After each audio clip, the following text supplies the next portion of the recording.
जय हिंद साथियों, मैं अंकित कुमार यादव आप सभी का स्वागत करता हूं सृष्टि ज्ञान केंद्र में, जहां हम पढ़ रहे हैं कक्षा 12वीं की पॉलिटिकल साइंस और जिसमें चल रहा है अध्याय 3 जिसका नाम है नियोजित विकास की राजनीति।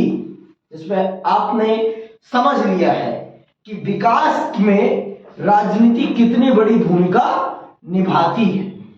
बिना विकास, आपके विकास को निर्धारित करने का काम ही क्या कौन करती है? आपकी राजनीति। राजनीति वो है जो अंत में आपके जीवन को कुछ भी करने के लिए दिशा निर्देश प्रदान करती है। आपने इस चैप्टर में समझा, आपने समझ लिया है कि भारत ने कौन सी विचारधारा को अपनाया विकास के लिए। आपने ये भी समझ लिया है कि भारत ने नियोजित विकास की राजनीति को क्यों अपनाया। आपने समझ लिया है, आपने विचारधाराओं को बहुत अच्छे से समझ लिया है कि दुनिया में किस प्रकार की विचारधाराएं थी उस समय। आर्थिक रास्ते कौन कौन से थे और हमने उन दोनों आर्थिक रास्तों में से दोनों आर्थिक रास्तों को क्यों नहीं अपनाया। आप इस बात को बखूबी समझ चुके हैं। आपने समझा कि नियोजन क्या है और नियोजन को हमारे देश ने इतनी ज्यादा प्राथमिकता क्यों दी कि उसके लिए एक आयोग को निर्मित किया, जो आयोग पर्टिकुलरली यही काम करता है। आपने इस चीज को भी समझा। आप चल रहे हैं अब आगे की बातों को समझने। अब आप चल रहे हैं शुरुआत करने अपने विकास की। आप अब क्या करने चल रहे हैं? शुरुआत करने। देखो, जब तक आप शुरुआत किसी काम की नहीं करोगे, पेपर पे आप कुछ भी कर लो, तब तक आपको उसके कोई इफेक्ट दिखाई नहीं पड़ेंगे। असली प्रॉब्लम तब आती है जब आप उस काम को क्या करने चलते हो, जब उसको अमली जामा पहनाना प्रारंभ करते हो। कागज पर करना बहुत आसान है, वीडियो में बताना बहुत आसान है, लेकिन उसको हकीकत में तब्दील करना बहुत मुश्किल है। कहना, घर बनाना, कह देना और घर बनाने के लिए उसके नक्शा तैयार कर लेना बहुत आसान है, लेकिन घर को वास्तविक रूप में अमली जामा पहनाना वो बहुत ही मुश्किल है। तो अब हम चल रहे हैं अपने देश को क्या, जो हमने इतना सब कुछ कर लिया है, अब उसको अमली जामा पहनाने चल रहे हैं। हम चल रहे हैं अपने देश के आर्थिक विकास को प्रारंभ करने। तो आइए सुनते हैं और समझते हैं कि हमने अपने देश का आर्थिक विकास किस प्रकार से किया है। हमने अपने देश का आर्थिक विकास किस प्रकार से किया है और इस आर्थिक विकास को करने में हमें और किस प्रकार की समस्याओं का सामना करना पड़ा है। तो आइए पढ़ते हैं और समझते हैं। सोवियत संघ की तरह भारत के योजना आयोग ने भी पंचवर्षीय योजना का विकल्प चुना। जिस प्रकार से सोवियत संघ ने अपने देश के विकास के लिए एक योजना, पंचवर्षीय योजना पर अमल किया, उसी रूप में भारत ने भी किस पर अमल किया? पंचवर्षीय। कि भारत ने पहले 5 साल की पूरी रूपरेखा तैयार कर ली कि हम किस प्रकार से काम करेंगे, कौन कौन से काम करेंगे, अपने देश का जो हम पैसा कमाएंगे उन पैसों को कहां इन्वेस्ट करेंगे, कैसे इन्वेस्ट करेंगे और उससे क्या क्या होगा। ये सारा का सारा उन्होंने 5 साल का। तो अगर आप ये प्रश्न आता है कि भारत ने पंचवर्षीय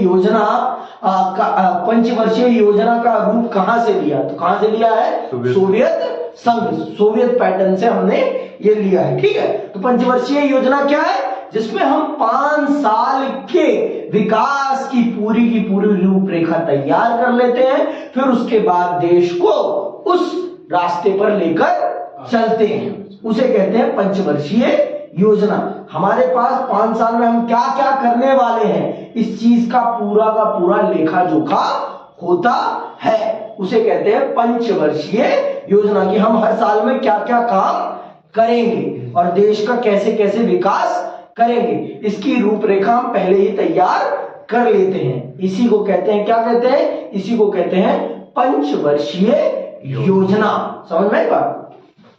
आगे सुनिए, इसके पीछे एक सीधा साधा विचार था कि भारत सरकार अपनी तरफ से एक दस्तावेज तैयार करेगी जिसमें अगले 5 सालों के लिए उसकी आमदनी और खर्चे की योजना होगी कि 5 साल में भारत कितना कमाएगा और कितना खर्च करेगा। इसके डाटा को क्या कहा जाता है? पंचवर्षीय योजना, कि हम कैसे कमाएंगे और कैसे खर्च करेंगे। ठीक, अंडरलाइन कर लो इस बात को कि इसके पीछे एक सीधा सा विचार था कि भारत सरकार अपनी तरफ से एक दस्तावेज तैयार करेगी जिसमें अगले 5 सालों के लिए उसकी आमदनी और खर्चे की योजना होगी। इस योजना के अनुसार केंद्र सरकार और सभी राज्य सरकारों के बजट को 2 हिस्सों में बांटा गया। एक हिस्सा गैर योजना व्यय का था, इसके अंतर्गत सालाना आधार पर दैनिक मदों पर खर्च करना था, और दूसरा हिस्सा योजना व्यय का था। तो हमने अपने देश के पैसों को, अपने देश की कमाई को 2 हिस्सों में बांटा। कौन कौन से? एक था योजना व्यय और एक था गैर योजना व्यय। क्या था? एक था योजना व्यय और एक था गैर योजना व्यय। क्यों भाई? योजना व्यय और गैर योजना व्यय के हिस्सा गैर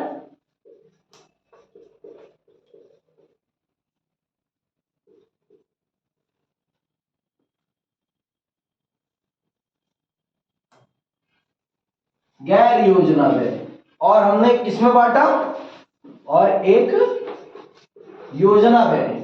हमने ऐसा क्यों किया? अपने देश की कमाई को हमने 2 हिस्सों में क्यों बांटा? क्यों बांटा? बता सकते हो आप? आप बताओ कि हमने अपने देश की कमाई को 2 हिस्सों में क्यों बांटा? बताओ। घर में भी तो यही होता है ना कि कुछ पैसा हमेशा ऐसे कामों के लिए रखा रहता है, इमरजेंसी काम जिसे बोलते हैं भाई। इमरजेंसी तो कभी पूछ पाछ के नहीं आती ना, आपकी योजना में शामिल तो नहीं होती ना, समझ गए? जैसे कोरोना भारत सरकार की योजना में तो शामिल नहीं था ना कि कोरोना आएगा, ये होगा, है ना?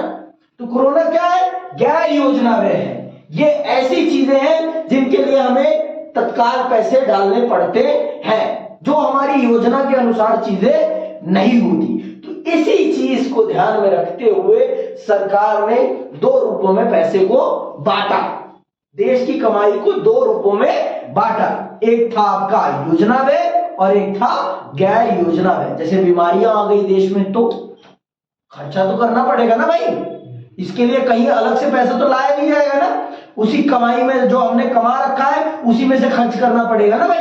अगर हमारे देश का 100 रुपया खर्चा है तो हमें उसी 100 रुपये में ही मैनेज करना पड़ेगा ना, कि और अपने देश की समस्या का समाधान करना पड़ेगा। इसीलिए सरकार पहले से ही उसके लिए बफर पैसा रखती है, और उसे क्या कहती है? उसे कहती है गैर योजना व्यय। क्या कहती है? गैर योजना व्यय। आप ये जान लो, हमारे देश का वित्तीय वर्ष क्या होता है? हमारे देश का वित्तीय वर्ष होता है 1 अप्रैल से लेकर नेक्स्ट ईयर का, जैसे 1 अप्रैल 2023 से स्टार्ट हुआ है तो कब खत्म होगा? 31 मार्च 2024। तो ये है हमारे देश का 1 साल का वित्तीय। इसे क्या कहा जाता है? फाइनेंशियल ईयर ऑफ इंडिया कहा जाता है। क्या कहा जाता है? ये हमारे देश का वित्तीय वर्ष है। क्या ये हमारे देश का वित्तीय वर्ष? समझ में आई बात? हमारे देश में नया साल 1 अप्रैल को स्टार्ट होता है। हमारे देश का वित्तीय वर्ष इसे कहते हैं। हमारे देश का एक साल न्यू ईयर 1 जनवरी को नहीं स्टार्ट होता। हमारे देश का न्यू ईयर कब स्टार्ट होता है? 1 अप्रैल को। और हमारे देश का आखिरी दिन कब होता है? 31 मार्च को। समझ में आई बात? क्योंकि ये हमारे देश का वित्तीय वर्ष है। तो हमारे देश में कोई भी योजना स्टार्ट होती है तो ये हमेशा ऐसे सेटल डाउन होती होगी। समझ में आई बात? क्योंकि ये हमारे देश का क्या है? वित्तीय वर्ष। समझ में आएगा? तो अगर आपसे पूछे कि भारत का वित्तीय वर्ष क्या है तो आप क्या लिखेंगे? 1 अप्रैल से 31 मार्च होता है। आपका स्कूल भी इसी पैटर्न पे चलता है। आपका स्कूल भी इसी पैटर्न पे चलता है। आपकी नई क्लासेस कब स्टार्ट होती है? 1 अप्रैल को, और खत्म कब होती है? 31 मार्च को। आप देख लो अपना आप देख लो, आप 11वीं 12वीं का चाहे 10वीं ले लो चाहे 12वीं ले लो, आपके रिजल्ट आ जाते हैं। जब बस 10वीं और 12वीं का नहीं आता, लेकिन पेपर मार्च से पहले पहले खत्म कर लिया जाता है। इस चीज को कभी देखो, बहुत सोचने वाली बात है ना। आप कभी इस पे गौर नहीं करते, लेकिन जब गौर करोगे तो आपको पता चलेगा कि क्या है कैसे है। तो अब समझ में आया कि हमने अपने पैसे को 2 भागों में क्यों बांटा? क्योंकि समस्याएं कभी प्लान नहीं होती, कब आ जाए देश में कोई पता नहीं है। जैसे कोरोना आ गया, वैसी बहुत सारी महामारियां, युद्ध आ जाते हैं। आपको पता होना चाहिए भारत ने इसी समय काल में 3 युद्ध लड़े। पहला युद्ध 1948 पाकिस्तान कश्मीर, ठीक है, कश्मीर युद्ध। फिर उसके बाद 1962 चीन के साथ, 1965, 1971, ये देख लो आप, ये 4 युद्ध लड़े। युद्ध तो कोई नियोजन का पार्ट नहीं होते ना भाई, तो इनके लिए भी तो पैसा रखना पड़ता है कि नहीं रखना पड़ता? अब मान लो बीमारी आ गई देश में तो कोई, इसीलिए हमारे देश के बहुत आर्थिक बुद्धिजीवियों ने देश के पैसों को 2 भागों में बांटा। एक था नियोजित व्यय और एक था गैर नियोजित व्यय। तो अब बात समझ में आई, नियोजित और गैर नियोजित क्या होता है कि अभी भी नहीं समझ में आई? आ गया? घर का भी ऐसे ही फंड बटा हुआ होता है। घर का भी फंड ऐसे ही बटा हुआ होता है, जरूरी भी होता है, ऐसे ही बांट के रखना चाहिए, क्योंकि समस्याएं पूछकर नहीं आती। इसीलिए हमेशा मम्मी या पापा हमेशा कुछ ना कुछ पैसा हमेशा अपने पास रखते हैं, जो किसी को पता नहीं होता। समझ में आई बात? आगे सुनिए आप, आगे क्या है? योजना में तय की गई प्राथमिकताओं को ध्यान में रखते हुए इसे 5 सालों की अवधि में खर्च करना था। पंचवर्षीय योजना पर अमल करने का एक फायदा यह था कि सरकार के सामने अर्थव्यवस्था की एक बड़ी तस्वीर होती थी और वह अर्थव्यवस्था में लंबी अवधि के हस्तक्षेप कर सकती थी। देखो, पंचवर्षीय योजना से देश को एक फायदा था कि देश ने एक लंबे समय के लिए क्या बना लिया था? मॉडल बना लिया था कि हमें इस रास्ते पर चलना है। यही फायदा होता है जब आप किसी भी काम को पहले से निर्धारित करके चलते हैं, तो आपके पास क्या होता है? एक डायरेक्शन होती है कि हमें इस डायरेक्शन पर चलना है और ये काम करना है। हमें इस डायरेक्शन पर चलना है और हमें ये काम करना है, चाहे उस काम को करने में समस्या आए, लेकिन फिर भी आपके पास क्या होता है? एक रोड मैप होता है, एक रोड मैप होता है। समझ में आई बात? तो वो रोड मैप आपके लिए बहुत ही बेनिफिशियल होता है, जिससे कि आप आगे बढ़ सके। तो यही पंचवर्षीय योजना का यही बेनिफिट था। और प्रश्न भी यही आ सकता है आपके सामने कि भारत ने पंचवर्षीय योजना का रास्ता ही क्यों अपनाया?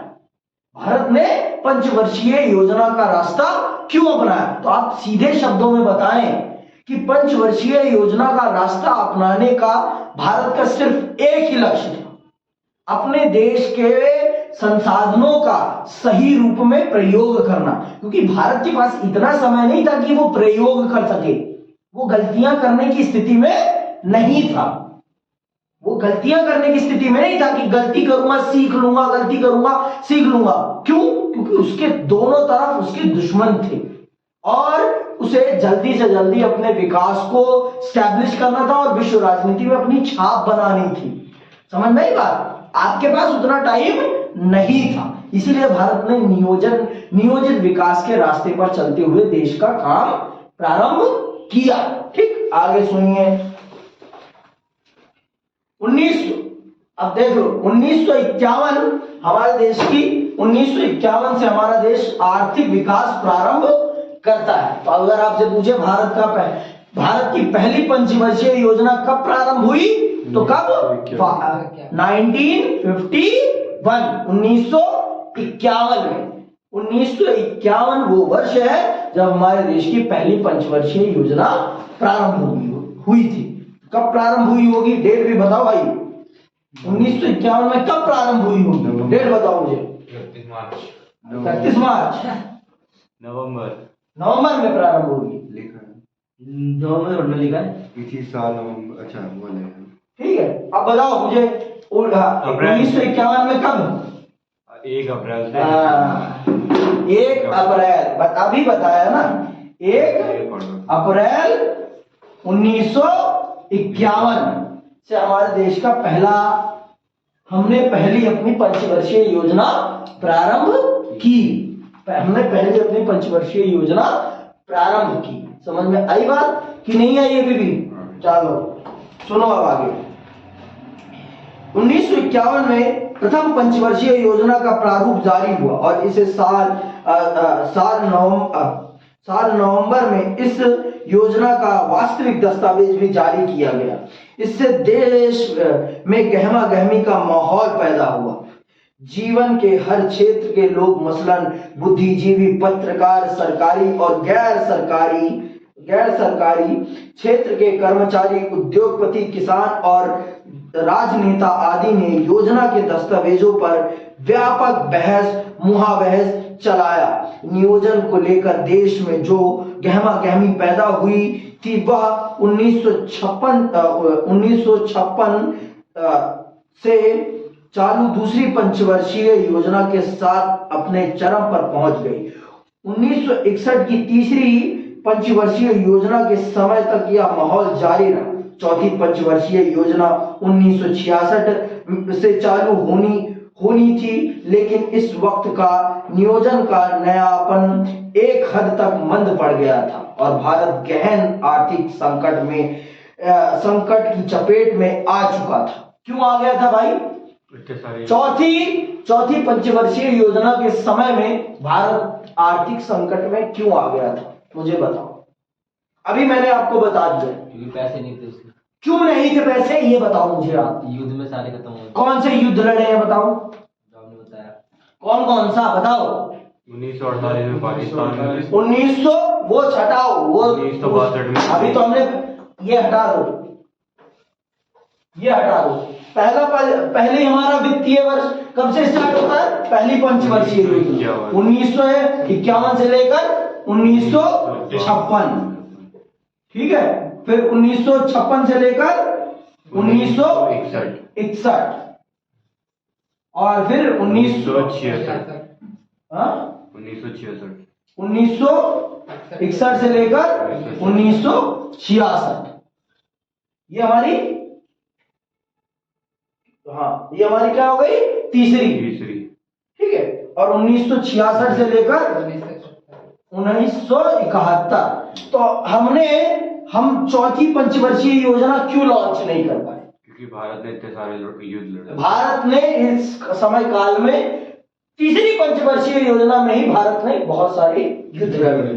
2 प्रमुख युद्ध भारत ने लड़े हैं और इसी कारण से भारत की आर्थिक स्थिति हद से ज्यादा खराब हो गई थी। समझ में आई बात? आपने इन 2 युद्धों में देश पर लगने वाले 20 साल के पैसे को इन्वेस्ट कर दिया।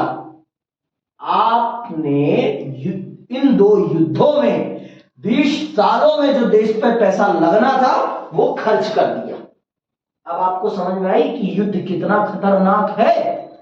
बहुत लोग कहते हैं कि लड़ लेते हैं पाकिस्तान से। तुम्हारे बाप की घर से पैसा आ रहा है क्या जो लड़ लेते हैं? फ्री में लड़ाई होती है क्या भाई? लड़ने के लिए भी क्या लगता है? पैसा लगता है।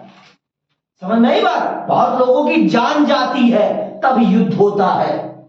अब आपको समझ में आई कि हमारे देश को इन 2 समयों में कितना आर्थिक नुकसान उठाना पड़ा? अब समझ में आ रहा है? 20 साल का पैसा, एक युद्ध 10 साल का पैसा खाता है।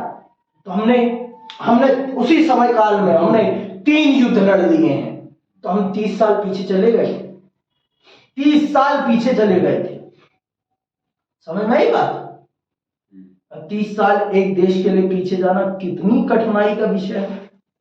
अब बात समझो आप, युद्ध लड़ना इतना आसान काम नहीं है। बातें बोल देना अलग बात है, लेकिन लड़ाई करना बहुत मुश्किल बात है। समझ में आई बात? बहुत लोग कहते हैं कि लड़ लेते हैं, क्या दिक्कत है, क्या समस्या है। पढ़ोगे तब ना पता चलेगा क्या दिक्कत आती है, क्या समस्या आती है। इसीलिए यहां पर लिखा है, तीसरी पंचवर्षीय योजना के बाद हमें ब्रेक डाउन करना पड़ा अपनी पंचवर्षीय योजनाओं को। क्यों? क्योंकि हमारे पास इनफ फंड ही नहीं था अपने प्लानिंग के लिए।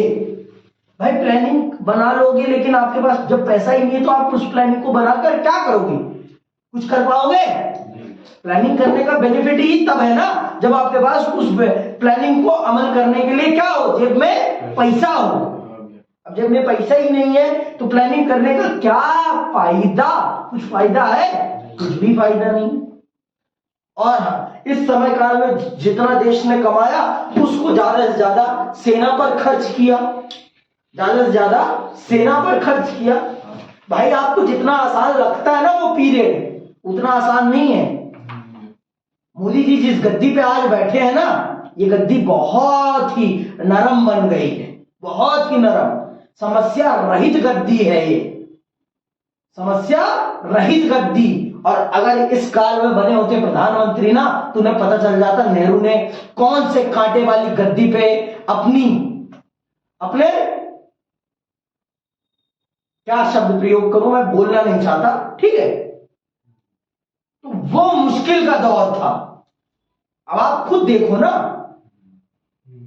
कितना मुश्किल का दौर था। आप देश को बना रहे थे तब, आपने देश को बनाया है। इतनी आसानी से देश नहीं बनते भाई।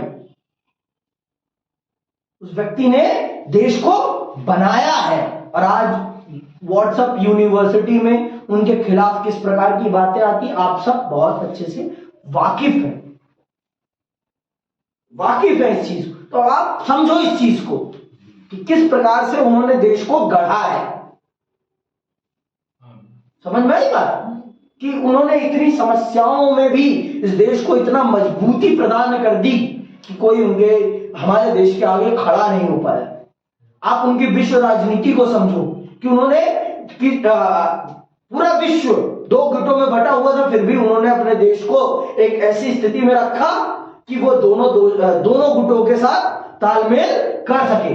जब उसका फायदा सोवियत के साथ हो तो वो सोवियत के साथ खड़ा हो सके, और जब उसका फायदा अमेरिका के साथ हो तो वो अमेरिका के साथ खड़ा हो सके। और उस नीति को क्या कहा गया? गुट निरपेक्षता की नीति, नॉन अलायंस मूवमेंट। समझ में आई बात? तो अब आप इस चीज को समझो, ये है राजनीति, ये है राजनीति। और जिस समय भारत बन रहा है आप देखो ना विश्व राजनीति किस प्रकार की है। 2 खेमों में बटी पड़ी है। देश एक दूसरे से बेवजह लड़ाई लड़ रहे हैं, एक दूसरे की दुश्मनी ना होते हुए भी लड़ाई लड़ रहे हैं। पाकिस्तान ने हमला हम पर कोई अपने दम पर नहीं किया है। पाकिस्तान ने हम पर हमला अमेरिका के दबाव में किया है। अमेरिका ने उसे उकसाया है, बेफालतू का पैसा फंड किया है। क्यों? क्योंकि हमारी दोस्ती किसके साथ थी? सोवियत के साथ थी। हमें कमजोर करना चाहता था वो एशिया में। समझ में आई बात? ये सारी चालें हैं, ये इसी को कहते हैं पॉलिटिक्स। अब यही आप समझ रहे हैं, इसी को समझना है आपके लिए। समझ में आई बात? आगे सुन। तो आपने देख लिया हमने तीसरी पंचवर्षीय योजना के बाद चौथी पंचवर्षीय योजना क्यों नहीं बनाई। रीजन समझ में आ गया? क्यों? क्योंकि हमारे पास इनफ फंड नहीं था। क्यों नहीं था? क्योंकि हमने इस पीरियड में तीसरी पंचवर्षीय के योजना के समय काल में 2 बड़े युद्ध लड़ लिए थे। 1962 भारत चीन, 1965 भारत पाकिस्तान। समझ नहीं? आगे सुनो, ठीक है। लेकिन इस वक्त तक नियोजन का नयापन एक हद तक मंद पड़ गया था और भारत गहन आर्थिक संकट की चपेट में आ चुका था। सरकार ने पंचवर्षीय योजना को थोड़ी देर का विराम देने का फैसला किया। हालांकि इन योजनाओं की प्राथमिकताओं और प्रक्रिया को लेकर अनेक आलोचनाएं सामने आई, लेकिन यह बात सच है कि इस वक्त तक भारत के आर्थिक विकास की बुनियाद पड़ चुकी थी। इस वक्त तक देखो, हमारे उस समय भी देखो विपक्ष कितना मजबूत था और विपक्ष नेहरू की आलोचना सीधे मंच पर करता था। और मैंने आपको बता रखा है कि वो समय ऐसा था जो कांग्रेस अपने आप में ही पक्ष भी थी और अपने आप में ही विपक्ष भी थी। कांग्रेस नेहरू की आलोचना करने में कोई कोर कसर नहीं रखती थी।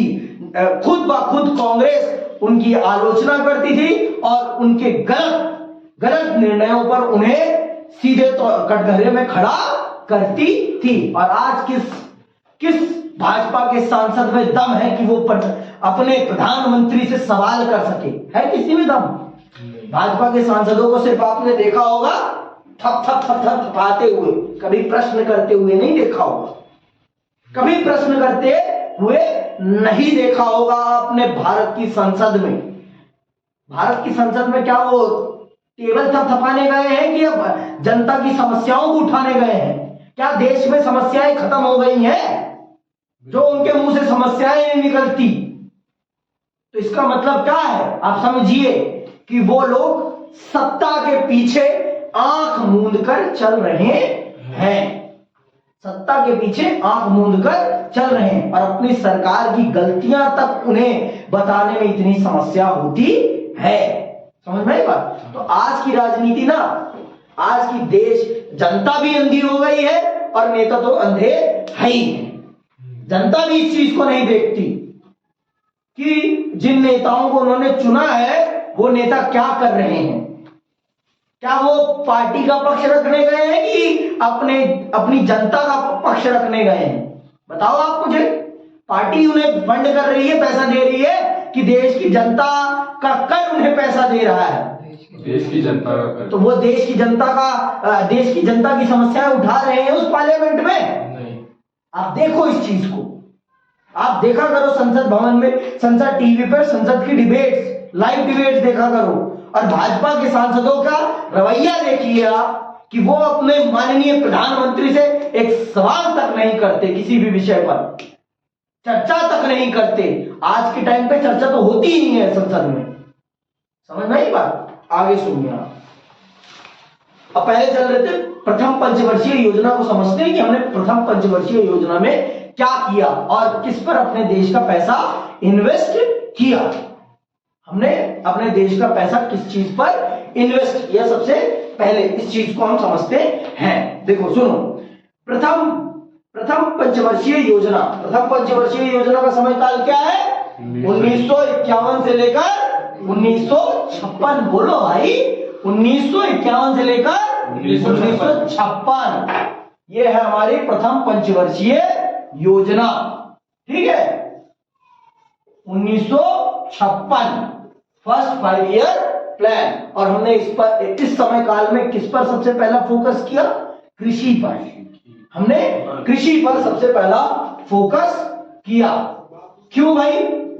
क्योंकि जब तक पेट भरेगा नहीं तब तक कुछ भी होगा नहीं। और उस समय हम अपनी 2 वक्त की भूख के लिए भी, 2 वक्त के भोजन के लिए भी यूएसए पर निर्भर थे।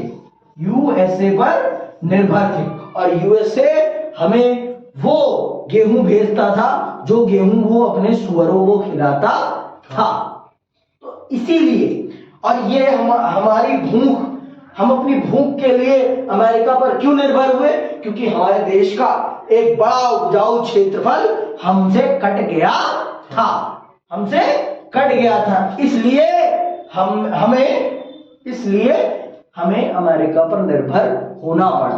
तो इसीलिए हमारे देश के राष्ट्र निर्माताओं ने जब अपनी आर्थिक विकास की यात्रा प्रारंभ करी तो सबसे पहले उन्होंने किस पर ध्यान दिया?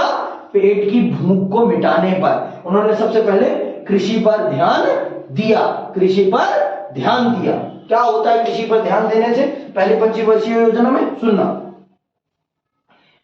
प्रथम पंचवर्षीय योजना की कोशिश देश को गरीबी के मगर जाल से निकालने की थी। योजना को तैयार करने में जुटे विशेषज्ञों में एक के.एन. राज थे। इस युवा अर्थशास्त्री की दलील थी कि अगले 2 दशक तक भारत को अपनी चाल धीमी रखनी चाहिए क्योंकि तेज रफ्तार विकास से अर्थव्यवस्था को नुकसान पहुंचेगा। पहली पंचवर्षीय योजना में ज्यादा जोर कृषि क्षेत्र पर था। इसी योजना के अंतर्गत बांध और सिंचाई के क्षेत्र में निवेश किया गया। विभाजन के कारण कृषि क्षेत्र को गहरी मार लगी थी और इस क्षेत्र पर तुरंत ध्यान देना जरूरी था। भाखड़ा नागल जैसी विशाल परियोजनाओं के लिए बड़ी धनराशि आवंटित की गई। इस पंचवर्षीय योजना में माना गया था कि देश में भूमि के वितरण का जो ढर्रा मौजूद है उससे कृषि के विकास को सबसे बड़ी बाधा पहुंचती है। इस योजना में भूमि सुधार पर जोर दिया गया और उसे देश के विकास की बुनियादी चीज माना गया। जैसा कि आप सब जानते हैं कि हमारे देश में उस समय अंग्रेजी समय में क्या थी? जमींदारी प्रथा। तो जिस कारण से भूमि किन के पास थी? अमीर वर्गों के पास थी, जो कि खेती करते तक भी नहीं थे। तो भारत सरकार ने इस चीज को ध्यान में रखते हुए पहले भूमि सुधार किया। उन लोगों को भूमि प्रदान कर मालिकाना अधिकार प्रदान करने का काम किया जो वास्तविक रूप में खेती करते थे। इसे कहते हैं, क्या कहते हैं? भूमि सुधार। क्या कहा जाता है? भूमि सुधार। और इसी केस को केशवनंद भारती केस के नाम से भी जाना जाता है, जिसमें केशवनंद भारती जी जो होते हैं वो भारत सरकार पर केस कर देते हैं कि वो मेरे मौलिक अधिकार का उल्लंघन कर रहे हैं। इसे आप अलग से पढ़ सकते हैं। हमारे देश में एक समय पे कितने मौलिक अधिकार थे? 7 थे। कौन सा था आखिरी वाला? संपत्ति का अधिकार। तो भारत सरकार किसी की संपत्ति उसे छीन नहीं सकती थी। लेकिन देश में आर्थिक रूप से ये जो खाई थी इसको पाटने के लिए भूमि का पुनर्वितरण जरूरी था। जो वास्तविक रूप से किसान थे उनको भूमि का मिलना बहुत जरूरी थे, नहीं तो देश आर्थिक तरक्की नहीं कर सकता। भाई उस समय जमीनें किसके पास थी? जमींदारों के पास थी और वो जमींदार खेती नहीं करते थे। अब आप मुझे बताओ, आपकी खेती नहीं है तो आप पूरी मेहनत के साथ खेती करोगे? कभी नहीं करोगे। आप सिर्फ उतनी खेती करोगे जितने में आपका पेट भर जाए। आप कमाने की दृष्टिकोण से कभी खेती नहीं करोगे। लेकिन जब वही जमीन आपकी हो जाएगी तो आप किस नियत से खेती करोगे? आप कमाने की नियत से खेती करोगे। इसीलिए भारत सरकार को भूमि सुधार करना बहुत जरूरी था, जिससे कि देश में कृषि उत्पादन को बढ़ाया जा सके, और देश की भूखमरी को मिटाया जा सके। समझ में आ गई बात? तो सबसे पहला काम सरकार ने क्या किया? सिंचाई व्यवस्था का निर्माण किया पूरे देश में और भूमि सुधार का काम किया। जितना आसानी से मैं ये बोल दे रहा हूं ना, उतना आसान काम नहीं था। भारत ने सबसे पहले क्या? भाखड़ा नागल डैम बनवाया, बांध बनवाया, जिससे कि सिंचाई की समस्या को समाप्त किया जा सके। भाई जब तक सिंचाई की व्यवस्था नहीं होगी तब तक किसानी संभव नहीं है। समझ में आई बात? आगे सुनिए आप। योजनाकारों का बुनियादी लक्ष्य राष्ट्रीय आय के स्तर को ऊंचा करने का था। यह तभी संभव था जब लोगों की बचत उनके खर्चे से ज्यादा। भाई आपकी कमाई जब तक नहीं होगी तब तक तो बचत होगी नहीं। तो देश की आय को बढ़ाना था, तो यही कहा जा रहा है। योजनाकारों का बुनियादी लक्ष्य राष्ट्रीय आय के स्तर को ऊंचा करने का था। यह तभी संभव था जब लोगों की बचत उनके खर्चे से ज्यादा हो। 1950 के दशक में खर्चे का स्तर भी बहुत नीचे था।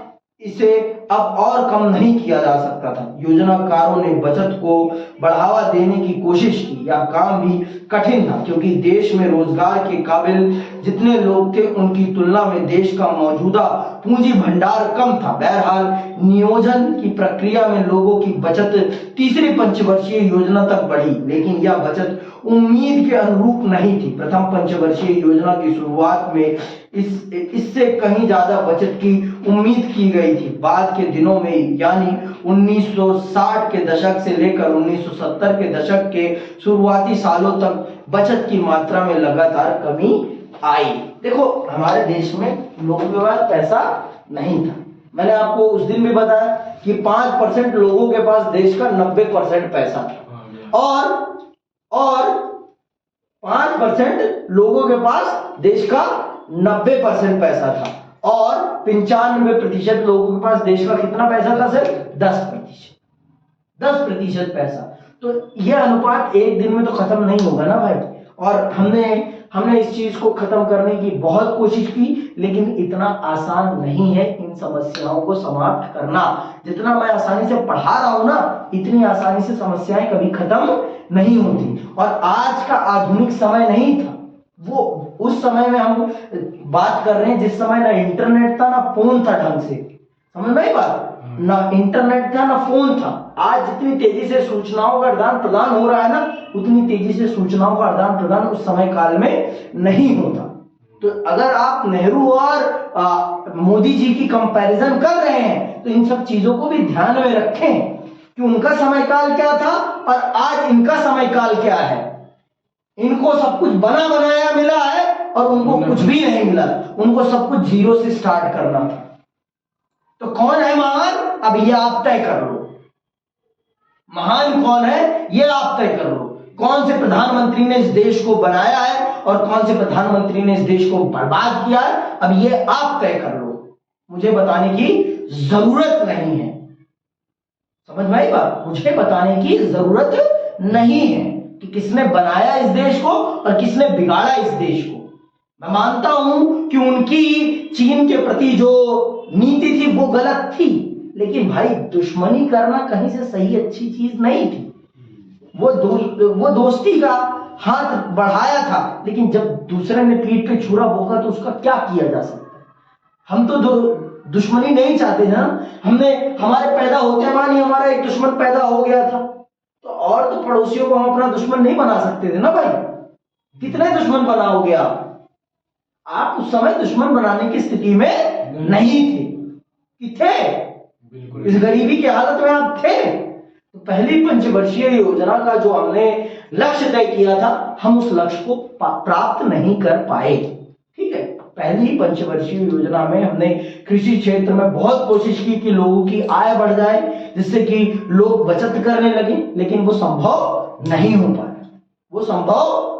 हो पाया। क्यों? क्योंकि जितनी हमने अपेक्षा की थी कमाई होने की, उतनी कमाई नहीं हो पाई कृषि क्षेत्र से। इसीलिए हमने दूसरी पंचवर्षीय योजना में हमने कृषि पर ध्यान न देकर, कृषि पर निवेश न करके हमने किस पर निवेश किया? उद्योग पर। हमने किस पर निवेश किया? उद्योग पर। क्यों? क्योंकि उद्योग ज्यादा जल्दी पैसे देता है और उसके पैसे बहुत जल्दी दिखाई पढ़ते हैं। देखिए और समझिए। ठीक है, औद्योगिकरण की तेज रफ्तार। दूसरी पंचवर्षीय योजना में भारी उद्योगों के विकास पर जोर दिया गया। पीसी महालनोबिस, इनका नाम अंडरलाइन करके रख लेना, ये आते हैं प्रश्न में। ठीक है, पीसी महालनोबिस के नेतृत्व में अर्थशास्त्रियों और योजनाकारों की एक टोली ने यह योजना तैयार की थी। पहली योजना का मूल मंत्र था धीरज, लेकिन दूसरी योजना की कोशिश तेज गति से संरचनात्मक बदलाव करने की थी। इसके लिए हर संभव दिशा में बदलाव की बात तय की गई थी। सरकार ने देसी उद्योगों को संरक्षण देने के लिए आयात पर भारी शुल्क लगाया। संरक्षण की इस नीति से निजी और सार्वजनिक क्षेत्र के उद्योगों को आगे बढ़ने में मदद मिली। चूंकि इस अवधि में बचत और निवेश दोनों ही बढ़ रहे थे, इसीलिए बिजली, रेलवे, इस्पात, मशीनरी और संचार जैसे उद्योगों को सार्वजनिक क्षेत्र में विकसित किया जा सकता था। दरअसल औद्योगिकरण पर दिए गए इस जोर ने भारतीय अर्थव्यवस्था के विकास को एक नया आयाम दिया। तो दूसरी पंचवर्षीय योजना में हमने देश के आर्थिक विकास को एक बुनियादी ढांचा प्रदान करने का काम किया। हमने हमने रेलवे का विकास किया, हमने बड़े बड़े उद्योग लगाए और उसके कारण से देश की कमाई बढ़ी और देश के लोगों के पास पैसा आया। और हमने अपने देश के उद्योगों को संरक्षण देने के लिए हमने आयात शुल्क बहुत ज्यादा बढ़ा दिए थे। और मैंने बताया कौन कौन से थे। हमारे देश में उस समय आयात करना, बाहर से चीजों को मंगाना आसान नहीं था। हमने उन चीजों को समाप्त कर दिया था। और किस रूप में हमारे देश में चीजें आ पाती थी? कौन सी? कोटा और एक और बताया था एक दिन, कोटा और एक था, बताओ वो क्या था ना? बताया था ना कि हमारे देश में उस समय बाहर से चीजों को मंगाने में की दो ही तरीके थे, कोटा और, याद नहीं है? चलो याद करके आना फिर बताना, ठीक है? आगे तो पानी रास्ते नहीं, वो आता ही था। हमने अपने देश में चीजों को बाहर से कम मंगाई जाए, इसलिए हमने रिस्ट्रिक्शंस लगा दिए थे, जिससे कि हमारे देश के उद्योगों को बढ़ने में मदद मिल सके। भाई अगर बाहर से चीजें आती रहेंगी और वो तो हमारी चीजों से अच्छी होंगी ना, क्योंकि हम अभी 0 से स्टार्ट हुए हैं और जो बाहर से चीजें आ रही हैं वो 5, 10, 20 नंबर की होंगी। तो लोग किसको प्रेफरेंस देंगे? हमारी चीजों को देंगे कि दूसरी वाली? अब आप बताओ मुझे, आप नई दुकान से ज्यादा सामान खरीदना प्रेफर करोगे कि पुरानी दुकान से ज्यादा सामान खरीदना प्रेफर करोगे? बताओ। नहीं, हाँ, पुरानी भी है। क्यों? क्योंकि पुरानी से हम बहुत पहले से खरीदते हैं। पुरानी पे आपका विश्वास है। तो हमारे देश की जो दुकानें थी वो क्या थी? नई थी। तो कोई इनको प्रेफर करता? इनकी क्वालिटी उतनी अच्छी होती? कदापि नहीं। तो इसीलिए हमने अपने देश में बाहर से आने वाली चीजों पर प्रतिबंध लगा दिया था। हमारे देश में 2 ही तरीकों से बाहर की चीजें आती थी, प्रशुल्क और कोटा। ठीक है, सुन लिया? प्रशुल्क और कोटा के माध्यम से बाहर से चीजें आती थी। समझ में आई बात? तो उन्हीं के थ्रू, कोटा के थ्रू और प्रशुल्क के थ्रू, जिससे कि हमारे देश की कंपनियों को क्या मिल सके? संरक्षण मिल सके और ये विकास कर सके। तो इस चीज का फायदा हुआ और दूसरी पंचवर्षीय योजना में हमने देश के विकास को एक रफ्तार प्रदान की और इसके कारण देश में लोगों के पास पैसा आया और लोगों ने बचत करी और देश आगे बढ़ा। लेकिन नजर लग जाती है 1961 में हमें युद्ध करना पड़ जाता है, फिर 1965 में हमें युद्ध करना पड़ जाता है। जो हमने कमाया था वो सारा का सारा इस युद्ध में चला जाता है, समझ में आई बात? आगे सुनो, कहां तक आ गए थे? बहरहाल इसके साथ कुछ समस्याएं भी थी। भारत उद्योग के लिहाज से पिछड़ा हुआ था और विश्व बाजार के प्रौद्योगिकी खरीदने में उसे अपनी बहुमूल्य विदेशी मुद्रा खर्च करनी पड़ी। इसके अतिरिक्त उद्योगों ने कृषि की अपेक्षा निवेश को ज्यादा आकर्षित किया। ऐसे में खाद्यान्न संकट की आकांक्षा अलग से सता रही थी। भारत के योजनाकारों को उद्योग और कृषि के बीच संतुलन साधने में भारी कठिनाई आई। तीसरी पंचवर्षीय योजना दूसरे नियोजन के से कुछ खास अलग नहीं थी। आलोचकों ने ध्यान दिलाया है कि इस समय से योजना की रणनीति में सीधे शहरों की तरफदारी होती नजर आती है। कुछ अन्य लोगों का मानना था कि कृषि की जगह उद्योगों को प्राथमिकता देकर गलती की गई। कुछ ऐसे भी लोग थे जो चाहते थे कि भारी उद्योगों की जगह कृषि आधारित उद्योगों पर जोर दिया जाए। तो अब आप बताओ कि भारत ने सही किया या गलत किया? दूसरी और तीसरी पंचवर्षीय योजना में कृषि को नेग्लेक्ट कर उद्योगों को प्राथमिकता दी गई। क्या ये गलत फैसला था या सही फैसला था? इस चीज का उत्तर आप लोग अपने आंसर में करेंगे। समझ में आई बात की नहीं? भारत ने दूसरी और तीसरी पंचवर्षीय योजना में उद्योगों पर ज्यादा पैसा निवेश किया, कृषि की अपेक्षा कृषि पर ध्यान नहीं दिया गया। देखो उद्योगों पर पैसा निवेश करने का मूल कारण था कि जो अमीर लोग थे वो भी पैसा लगाने के लिए तैयार थे सरकार के साथ। वो कृषि क्षेत्र में पैसा लगाने के लिए तैयार नहीं थे, वो उद्योगों में पैसा लगाने के लिए तैयार थे। और जब तक जो देश में पैसा है वो निकलेगा नहीं तब तक देश का विकास संभव नहीं था, देश का विकास संभव नहीं था। इसीलिए भारत सरकार को उद्योगों को ज्यादा बढ़ावा देना पड़ा और उद्योगों से यह अपेक्षा, उद्योग में निवेश से यह अपेक्षा थी, क्यों?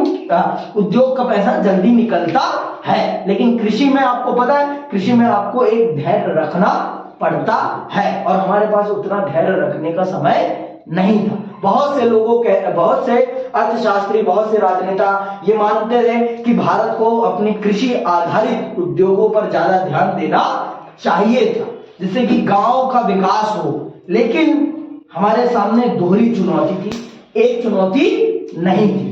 तो हमने दोनों में बैलेंस करने की कोशिश की, लेकिन हम बैलेंस नहीं कर पाए। तो आज के लिए बस इतना ही। अगली क्लास में हम और विस्तार से इस चीज को समझेंगे। इसी के साथ मैं आप सबसे विदा लेता हूं। जय हिंद, जय भारत।